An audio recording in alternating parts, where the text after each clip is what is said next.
start at the beginning and I'm rolling. talk our way through. First thing I want you to do, though, is to pronounce and spell your name. David Van Dyke. V-A-N space D-Y-K-E.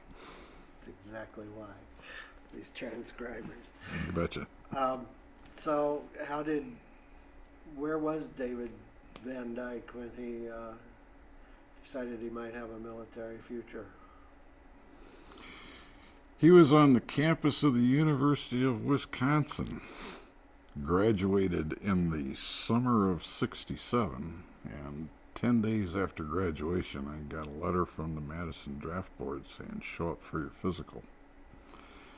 And that was kind of quick. It was like, whoa. You knew it was coming, but not that quick? Well, everybody got drafted, once you graduated. But I'd gotten myself into grad school at Oklahoma, and they didn't care. Show up for the physical. So at that point, I was pretty sure I didn't want to be in the infantry, and so I went and I visited the Air Force recruiter and the Marine recruiter, and chose the Air Force, and got my induction deferred to October of '67 instead of August of '67. So that was the way it went. 2 months of party hardy. Yes. Leave the world tell the world goodbye. Tell the world goodbye. What tipped the scales toward the Air Force? The recruiter, this was, you went in and you took the test, and so I was going to go to officer training school in the same way with the Marines, and then I took the other test, and they said, you go through OTS, we're going to send you to flight school. And he says, when you go down to San Antonio, take your golf clubs, because you'll have, it'll be fun, it'll be a great time. And the Marine guy says, well, every Marine is a infantry guy first, and we're going to teach you how to stick your bayonet in a gook's guts and all that stuff. I go, whoa. So that was a little, out of the question. Golf over guts. Yeah. Of course, I went down to San Antonio, and I never saw a golf course, and it was the worst 90 days of my life, but I was a 90-day wonder, and went to flight school from there, so it worked out. OCS was 90 days? Mm-hmm. Or OTS? Or Yeah, I was, Air Force called it OTS, Officer Training School. 90 days of pure, not fun. Was it like basic training? It was basic training. Yeah. It was so just basic training for officers. And so you had some classroom stuff interspersed with marching and PT, and more marching and PT, and it was pretty ridiculous. And it was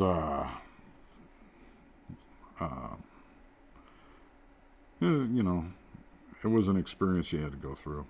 It was just not, it wasn't any fun. I never got out, you never got off base. I probably had kind of an attitude. I was getting demerits and, had to march on the weekends and things like that. So that was, it was, you go from a place like Wisconsin to that. It takes a little adjusting. We did it. And then what was flight school like? Flight school was pretty excellent. I went to Moody, which is down in Valdosta, Georgia. And what you did was you flew airplanes for 13 months and came out of there a pilot. And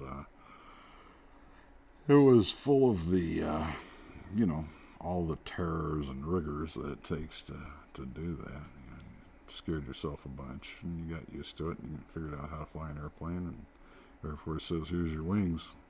Now you're in the pipeline, which means you're on your way to Vietnam.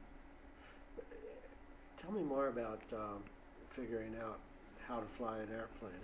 How does that happen? Well, it happens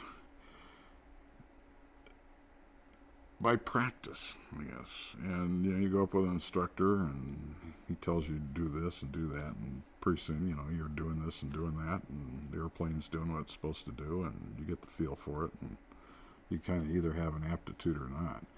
Now, what I did, I had my pilot's license before I went in. I used to work as an archaeologist here and didn't spend any money while I was working all summer because I was living in a tent. And so I had a pocket full of cash going into my senior year. And I bought a motorbike, a television, and my pilot's license. $600 out at Four Lakes Aviation.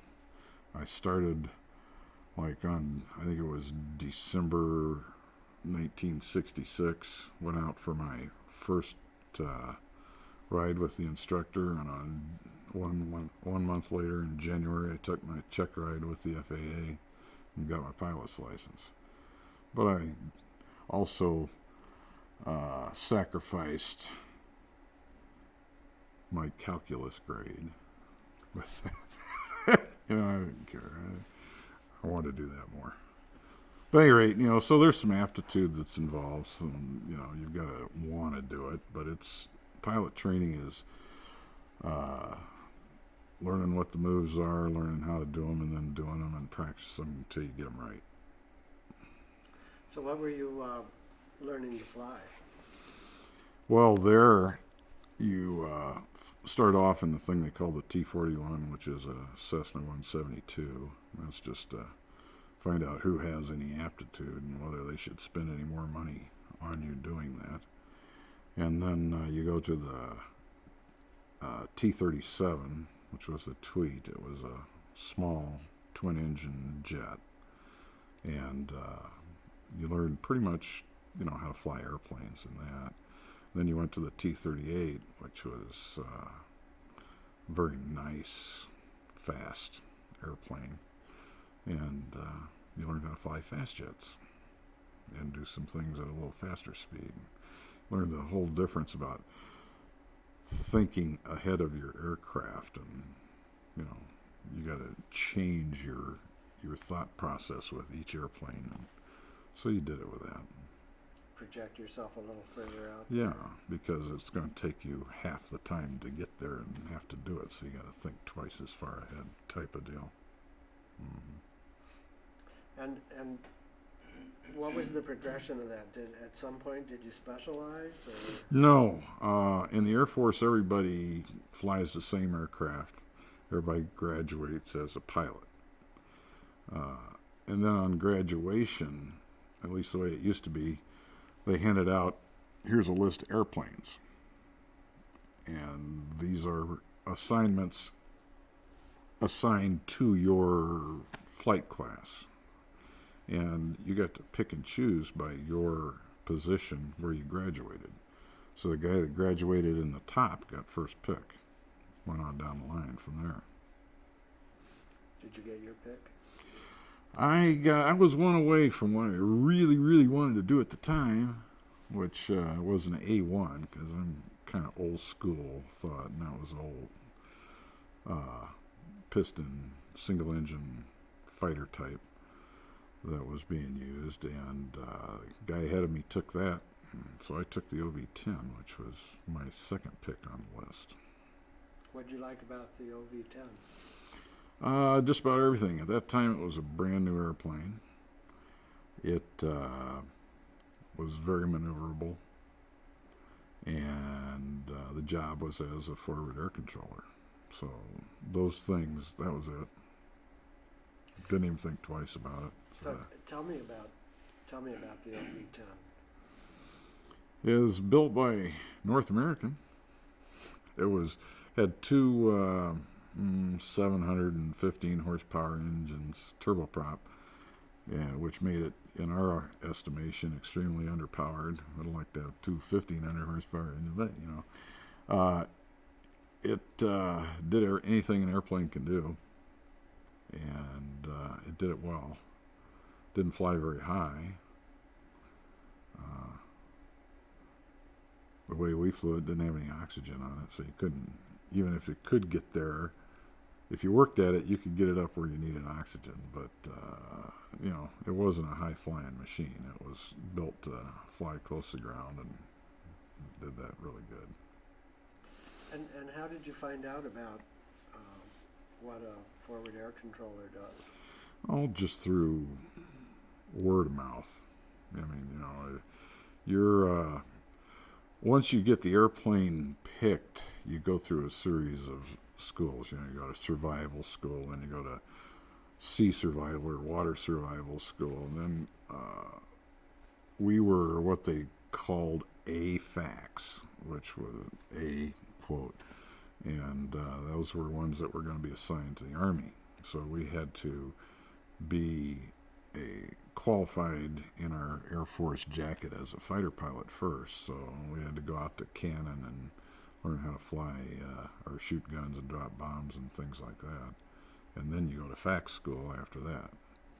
So, I mean, during that whole time, you're talking to people who are, who have been, and all of us are going to be, and you got a pretty good idea of what you're getting into. And what is that? Well, the FAC was something that there'd been a little bit of it in World War II, a little bit more in Korea, and Vietnam is where it hit its zenith. You're the forward air controller, and what they had there, it was a situation where, because of the rules of engagement and the way the war was being operated, a FAC was in charge of the air war. So in other words, there wasn't a bomb dropped in country that didn't have a FAC in control of it. And the FAC was in contact with the ground and had got clearance politically, you know, through the system. Go ahead, yeah, you can drop that bomb and you're not going to blow up my rubber plantation, says the local guy, or something like that. You know. So it was one of those jobs where it was the only job in the Air Force, really, where you lived with the guys you worked for. In other words, we were assigned to the Army, so we live with the Army. Air Force pilots normally live with the Air Force. And they had what we called cushy jobs. They had nice places to live and stuff like that. We were a small group, independent, set out in the middle of an Army base somewhere out in the woods, and we worked with the Army. But we had to be there because, you know, we developed relationships with the ground units, and of course we did our duty in the TOCs, in the Tactical Operations Center. And we knew what the situation was on the ground, and we reacted with it. And so it was a different job than any other job in the Air Force. What did your group consist of? It was always, there was a guy called an ALO. Well, let's go back to the bigger picture. We all belonged to a squadron, the Tactical Air Support Squadron. And when I think there were two of them in Vietnam and one in Thailand. And so I was assigned to the 19th TAS, which was based at Bien Hoa. And then from there, we were sent out to the different Army divisions that we were assigned to. So all we had to do, all at Bien Hoa with the 19 TAS that we had, was to turn in our pay tube, make sure we got paid, and take our airplanes back there when they broke. And they did the maintenance. So other than that, we were living in the woods. So just you and your plane? No, it wasn't just me and the plane. It was, when I first went there, I was assigned to the 2nd Brigade of the 1st Infantry Division. So we had an ALO, an Air Liaison Officer, who was the Air Force representative to the commander of that brigade. And he's a major. That's a major slot. And then the FACs worked for him. And we had, I think, seven of us there. And when I first left Bien Hoa and went operational, you know, I went to Lai Kay, and then we moved to Long Thon. Then the 1st Infantry Division went home. And then I was assigned to the 25th Infantry Division, but the 1st Brigade. So then I moved out to Tay Ninh, and there were, I think, five FACs out there working for them. And then when we came back from, when the 25th went across and invaded Cambodia in like March or April, and we came back, there weren't any bad guys around. And so they decided they're going to grab us up and turn us into a new unit. And this was the Rustic Fax, and we were assigned to the Cambodian Army. And so we were flying, first of all, out of Tan Son Nhut because the generals wanted to talk to us after we came back every day. And we quickly figured out that didn't go work. And so we moved to Bien Hoa and flew out of there. And so for the second 6 months of my tour, I was flying in Cambodia. Well, let's go back and tell me about when you first shipped out for Vietnam. How did that all work? Wasn't a surprise where you? Oh no! You knew that was coming back when you, yeah, you knew that was coming from day one when you got in. No,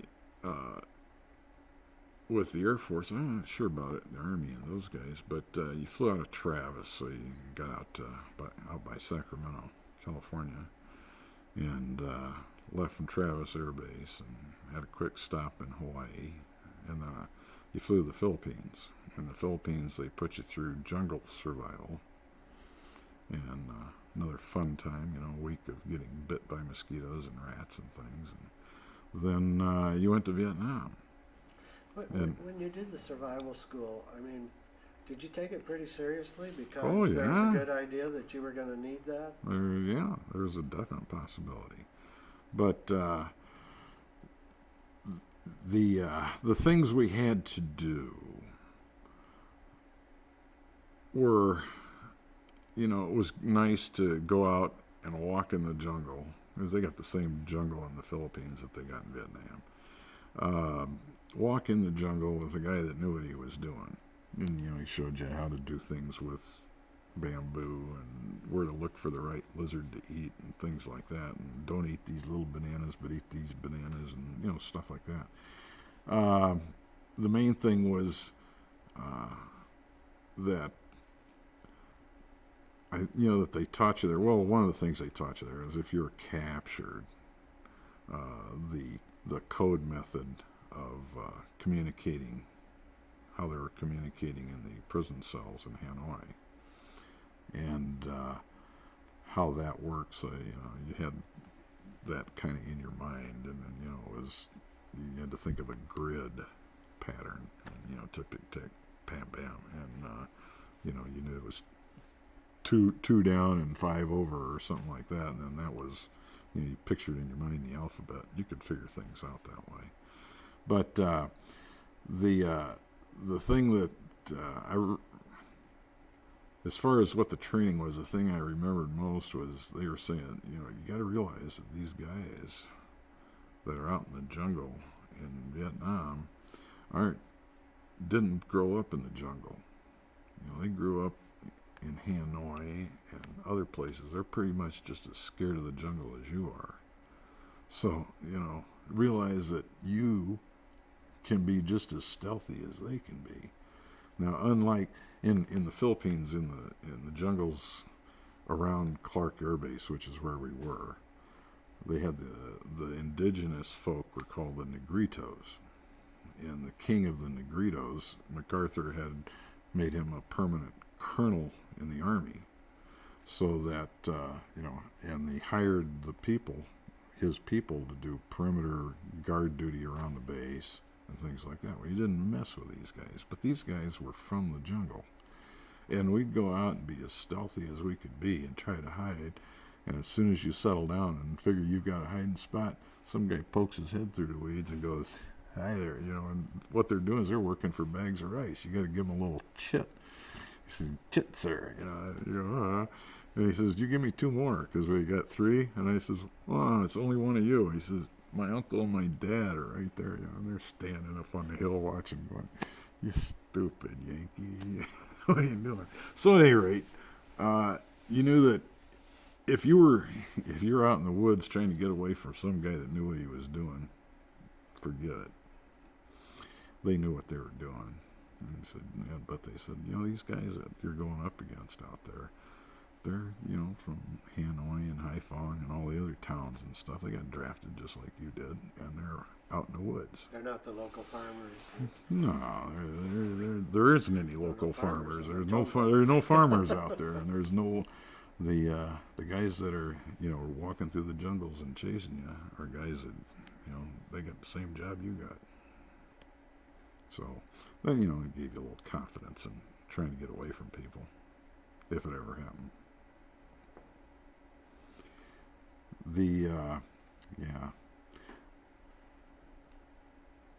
Good thing about survival school that was the last place I ever got fresh escargot.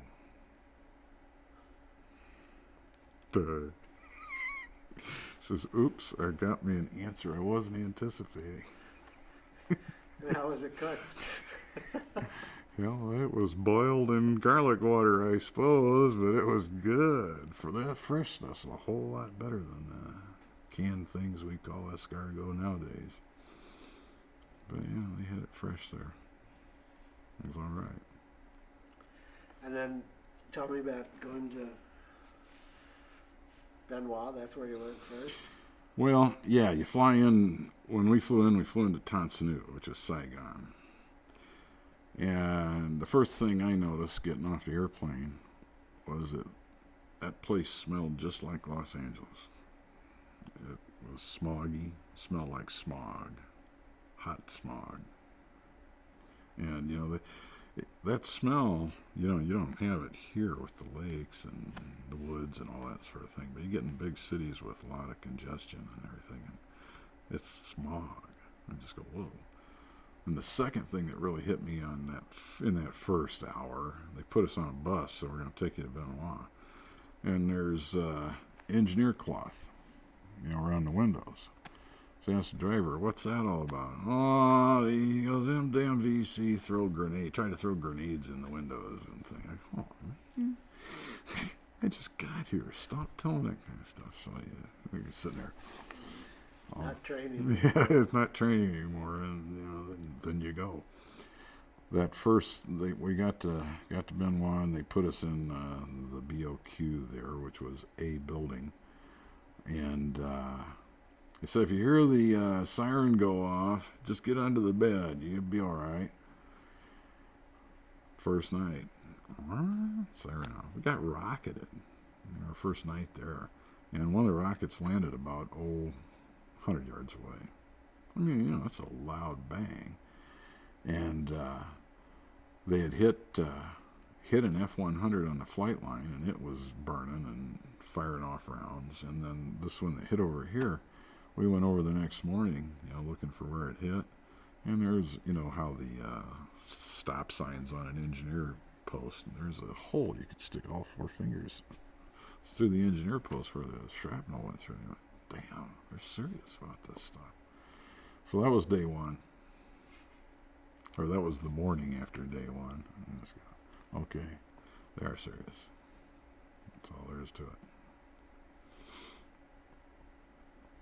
Other than that, it was just, you went through a lot of administrative stuff. I mean, we hadn't even gone to the place where they issued us our jungle boots and fatigues and extra set of flight suits or anything like that. We're still walking around in our leather shoes like doofuses, and everybody knew we were new guys. Everybody walks up and says, if I had as much time as you, I'd go out and kill myself right now.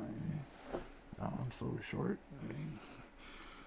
It was a standing joke. Until you've been there more than 6 months, anybody that had less time than you would go kill himself if he had to spend as much time as you got to spend there. So that was 6 months of practicing so that you could say it then? Yeah. Darn right. Because and you know I said it. I did. I did a lot. But yeah. Then after you get there, after you get through all the administrative stuff, they give you some training. You get your international driver's license.